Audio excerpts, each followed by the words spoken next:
The line has to be drawn here. This far and no further.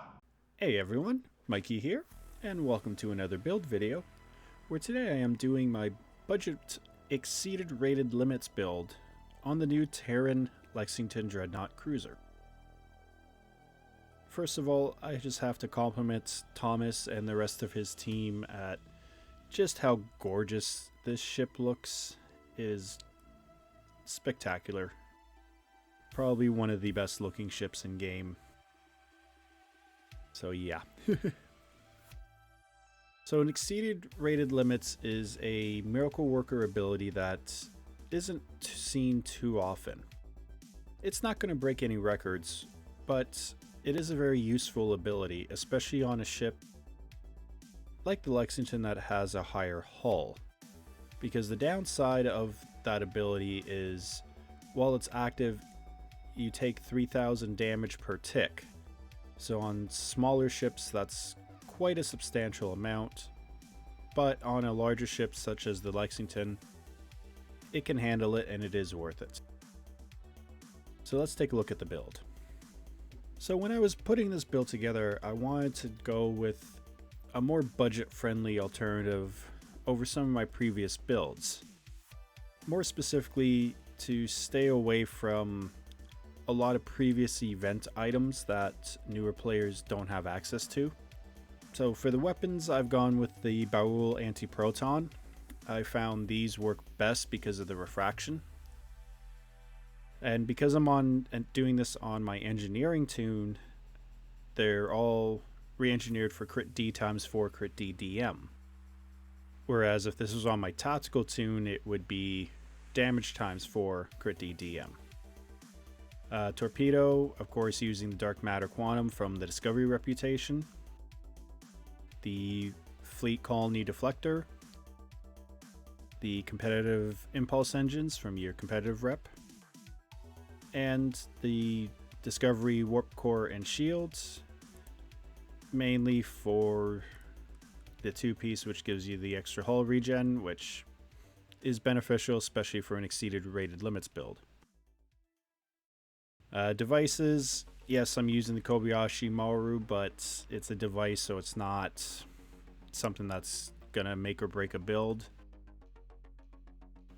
Reactive armor catalyst, deuterium surplus, energy amplifier, all craftable, and the subspace field modulator, which I believe is a mission rewards. I can't remember off the top of my head, as I've had this item for a very long time. For consoles, I'm using adaptive energy systems, which comes off of the legendary Odyssey or the legendary Scimitar or any of its variants. Mainly using it because the clickie's okay, the passives are decent, and the two-piece along with the flagship computer gives you a little bit extra crit chance and a little bit of flight turn. Of course, have to use Lorca's custom fire controls for the crit, the power setting, the shield pen, and the two-piece with the Dark Matter Quantum for the war discretion. Can never have too much crit severity. Engineering consoles. I'm using the console that comes off of this ship, which is the multi-directional artillery barrage. This console, in all honesty, is underwhelming. I had very high hopes for this console, both with the passive and the clicky, and I'm sad to report that it is not living up to expectations. However, visually, it is awesome. Using the Agony Redistributor console from the Terran Adamant or the Terran Defiant. This console is still a little bit broken, and I would use with caution, especially if you're doing a record run on the high end. But it's basically a console version of Recursive Shearing 3, and it does a good amount of damage. Using the simulated module from the Omega reputation for the crits and the weapon power setting. Using the sensors suspension burst. This comes from the Jirok carrier, which was this year's anniversary. Again, using it for the extra crit chance and to help give my pets extra crits. So it's a very good console for any ship that has a pet that you're using pets with. The temporal trajectory shifter. This is from the Tier 6 support cruisers, or if you have the legendary versions, it also comes on that. Using this for the clicky because it's extra haste, and when you do an energy weapon build, you can never have too much haste. The flagship tactical computer, again, comes from the tactical variant of the flagships or the legendary versions. Using it, again, the passive helps a little bit, but it is Cat 1, but it's here for the clicky. Again, more fire cycle haste, and this benefits not just you but also your whole team. The enhanced induction coils from the, I think this one comes from the Bird of Prey, but there's also the version that comes from the Tier 1 Oberth in the Dilithium store. Tactical consoles using your standard vulnerability locators, and I'm using one of the colony protomatter ones, again, to help negate the damage from using exceeded rated limits. And for the pets, I'm using the mirror shuttles. To me, they just fit this ship better than the Alliance ones because this is a Terran ship after all, so it makes sense to have these particular shuttles. For traits, a little bit different than what I normally do. Again, this is on my engineering toon, not my tactical, so there's going to be a few different ones that, as opposed to what you would normally see. Most of these you do get from a lockbox, but you can get them on the exchange. Some of them do run a fair bit of EC, but believe me when I say they are worth it. First one's going to be Terran targeting for the crit. Second one is probably the most important personal trait out there, and that is unconventional systems. So every time you use a control ability, it reduces your universal console cooldown. And on this I have several, and it is very beneficial. Because I'm an engineer and I don't have a DPRM on this toon, Grace Under Fire basically allows the miraculous repairs to come up a lot quicker than normal. So it is a good oh crap button. Fragment of AI tech, because I'm using, it's an energy weapon build, so energy weapon damage is always a good thing. Fleet coordinator, this is an inert one that pretty much everyone has access to, so plus 2% damage, bonus all damage. So basically in a standard TFO team, that's an extra 10% Cat 2. EPS Overload, it's an engineering exclusive personal trait, and you basically get a whole bunch of different boosts depending on which your power level is highest that particular time. Probably the most expensive item on this build is the Boimler effect. Yes, it is a lobby item, however it is available on the exchange. It is a little on the pricey side, however it is worth it because this is the primary cooldown ability. The only other main cooldown ability you would be able to use would be Ox to Bat, and it would really compromise the seating on the ship. And in all honesty, if you're not going to be grinding the purple technicians, to get 2 or 3 of them, you're looking at almost the same cost as the Boimler effect on the exchange anyways.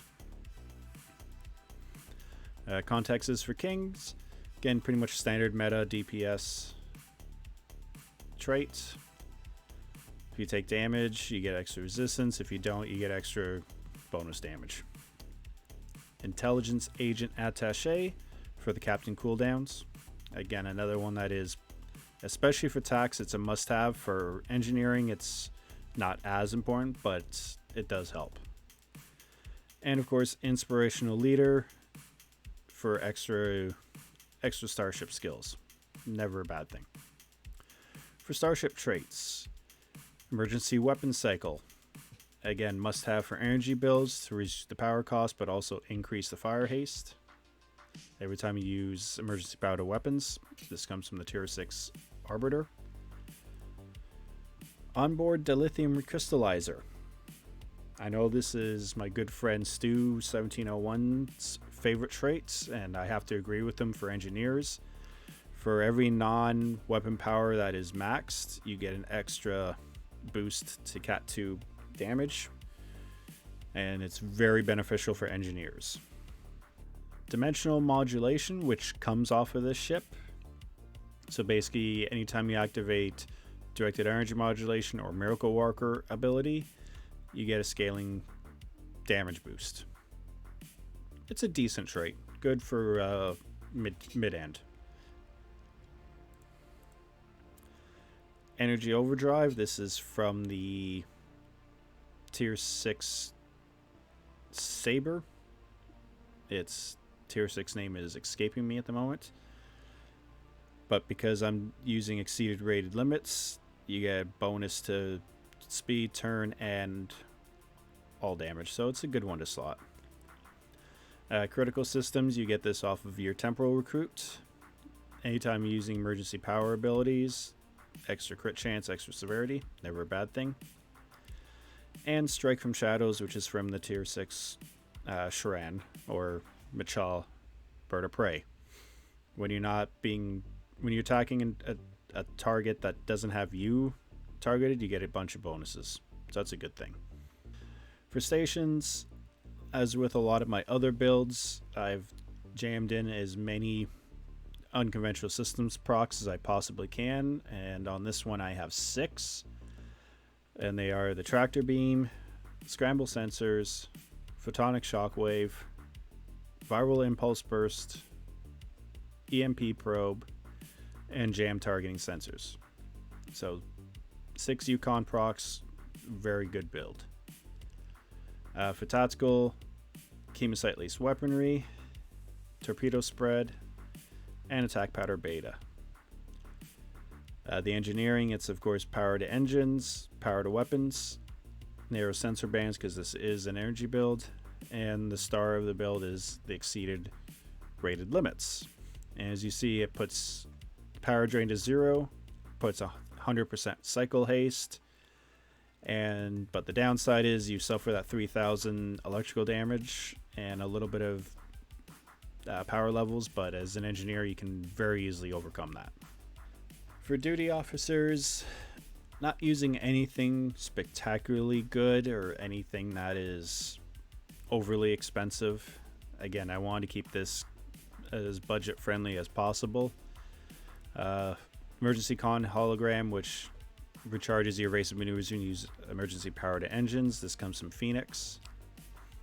Then I have 3 energy weapon crit officers. Normally I would slot torpedo ones because they actually crit. They actually proc more. However, I don't have any on this tune, and I wanted to use what I had. And in a cool space warfare specialists, you can actually get these on the exchange for decently cheap. They're not anything spectacular, but again, it's a exceed rated energy build, so I wanted to put something else that would give me a little more healing. And the proc on this is every time you activate tactical abilities, you get a chance that you get some healing back. Not a great officer, but fits the build. So that was the build. So now we will go to the ISE, and afterwards will be the parse explanation, and we will see you then.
Hello everyone, welcome to the parse explanation.